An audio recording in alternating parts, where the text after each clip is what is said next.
Hi, excuse me. I am here to see my nephew Siddharth. He's in there. Okay, thank you so much.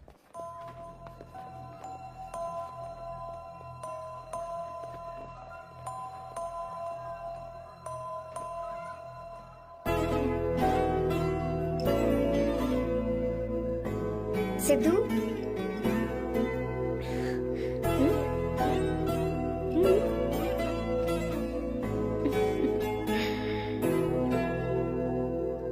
तुम ठीक हो? मुझे अपने साथ कब लेकर जाओगे?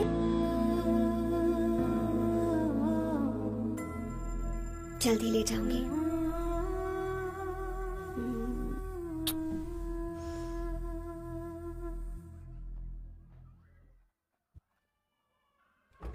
हेलो जननी।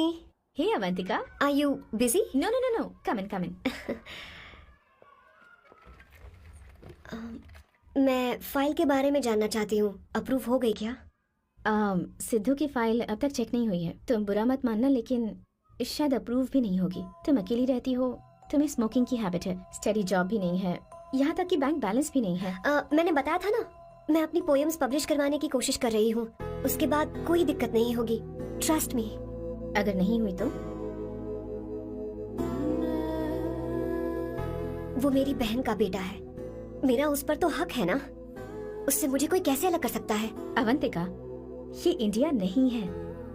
यहाँ माँ बाप के मरने के बाद बच्चों की जिम्मेदारी गवर्नमेंट की होती है और तुम्हें अप्रूवल लेना ही होगा, भले ही उससे खून का रिश्ता क्यों ना हो। मैं कुछ नहीं कर सकती। अडॉप्ट तो मैं करके रहूंगी, तुम्हारी मदद के बिना ही सही। बैंक बैलेंस होना चाहिए ना, जल्दी हो जाएगा।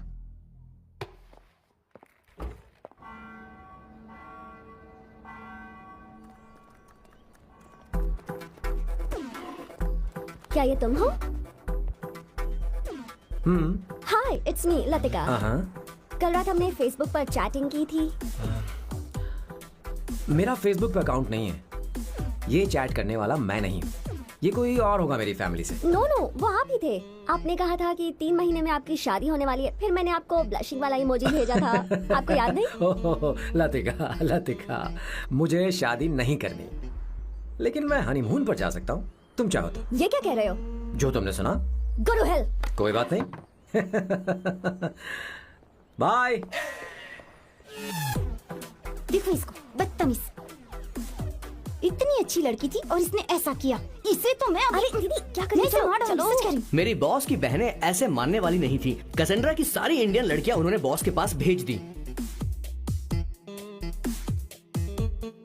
19, 20, 21, टोटल 21 लड़कियां भेजी थी इसके पास। सारी लड़कियों को रिजेक्ट कर दिया है इसने। हम तुझसे तंग आ चुके हैं। पता नहीं तो कब सर, आप बोलो तो हम निकले? टाइप की लड़की चाहिए तुझे? जब तक इसकी ये बड़बड़ खत्म नहीं होगी, कैसे निकले? सुनता है कि नहीं? लेकिन मैंने क्या तुझसे किया कह रही हूँ। अब पेंसी क्यों मारना? अब आप ही बात करो इससे। पेंट टूट जाएगा।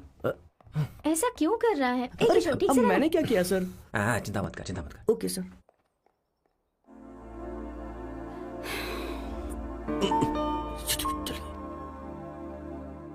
माँ जी भी गई। उन्होंने गलत गिना। हाँ सर, 24 लड़कियां और एक औरत थी। 25 लड़कियां। लगता है मेरा स्वयंवर करवा रहे हैं। बिल्कुल सर, आप इतने हैंडसम दिखते हो, लड़कियां आप पर मरती हैं। मतलब कि उनका पर्सपेक्टिव है और आपके पर्सपेक्टिव से तो इरिस्पेक्टिव हो जाएगा ना, इसीलिए पर्सपेक्टिव तो। सर, माँ जी आ रही हैं।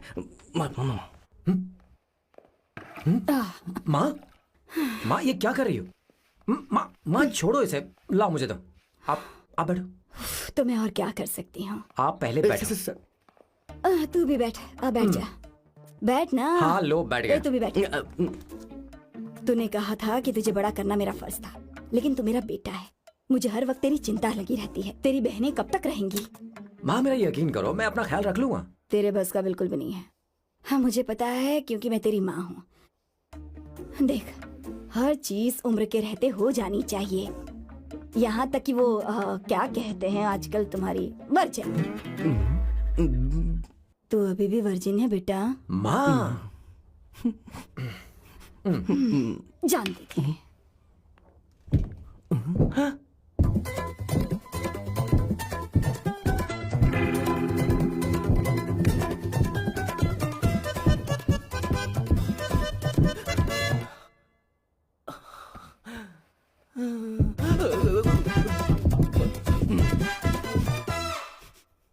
माँ, जीवन में मन की शांति ही सबसे बढ़कर है।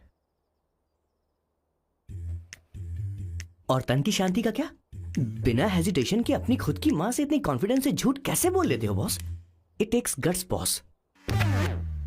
क्या आपने मेरे किशोर, क्या हुआ? किशोर क्या हुआ? कुछ नहीं मौजी, वो क्या है कि चींटी ने काट लिया बहुत जोर से। कहाँ? Place is not important, pen is अरे बेटा इम्पोर्टेंट। तू देखना जरा, देख। किशोर दिखा ना। नहीं, रहने दो, मैं ठीक हूँ। हे भगवान, बहुत बुरा हुआ बेचारा। अब क्या करेगा ये?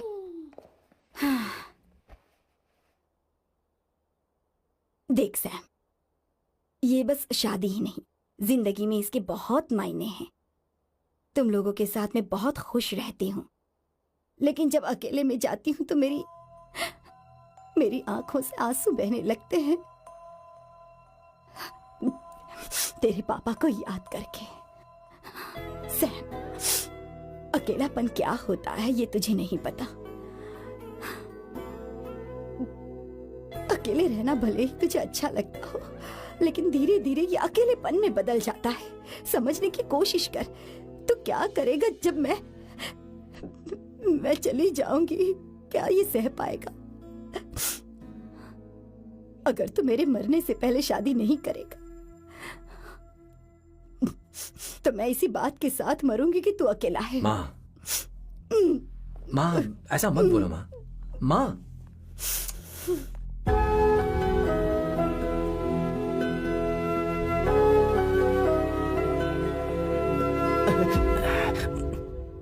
क्या हुआ बॉस? मेरी माँ को मेरी बहुत चिंता है। उसे डर है कि कहीं मैं अकेला न रह जाऊं, और इसीलिए वो मेरी शादी करना चाहती है, जबकि मैं नहीं करना चाहता। Correct boss. हर आदमी जो डॉक्टर बनना चाहता है, जरूरी नहीं कि वो पढ़ाई करे। मैं माँ को खुश देखना चाहता हूं, लेकिन शादी नहीं करना चाहता। उन्हें भी समझना चाहिए और जिद नहीं करनी चाहिए। कुछ करना पड़ेगा।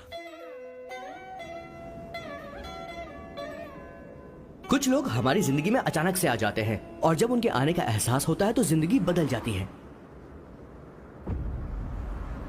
नहीं, प्लीज मत आना, वरना मैं खो जाऊंगी। प्लीज नहीं, प्लीज डोंट। लास्ट टाइम आपको देखना चाहती थी मैं, इसलिए आपको यहाँ बुलाया। अब मेरे पास इसके अलावा कोई चारा नहीं। I am sorry.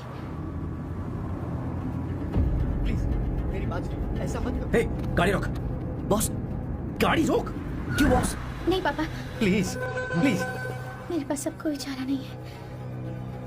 सॉरी। हे, लड़की रुक जाओ। क्या कर रही हो? छोड़ो मुझे। पागल हो गया पकड़ो उसे, पकड़ो। मारो क्या? हे, शांत शांत। Sorry, I am sorry. आप चाहते हैं कि मैं एक फेमस आर्किटेक्ट बनूं, इसलिए मुझे वो कोर्स ज्वाइन करवाया, लेकिन पहले सेमेस्टर में ही मुझे पता चल गया कि मुझे इसमें कोई इंटरेस्ट नहीं है। मैं पास नहीं हो सकती पापा। आई एम सॉरी पापा। मैंने सोचा आपको डिसअपॉइंट करने से अच्छा है कि मैं मर जाऊं। नहीं, ऐसी एक बात नहीं आर्किटेक्ट से बढ़कर मेरे लिए तुम हो। तुम मरने जा रही थी, तुम मेरी जान हो। आई एम सॉरी पापा। देखो, तुम्हारी माँ का फोन है। सुनो, ये क्या कर रही थी तुम? इतनी जल्दी हार मान गई? हाँ? क्या है रे? कौन है बे तू? मैं ये सब ड्रामा इसलिए कर रही थी कि आर्किटेक्ट कॉलेज छोड़कर ड्रामा कॉलेज ज्वाइन कर सकूं, और तूने बैंड बजा दी। चल हट। ओके।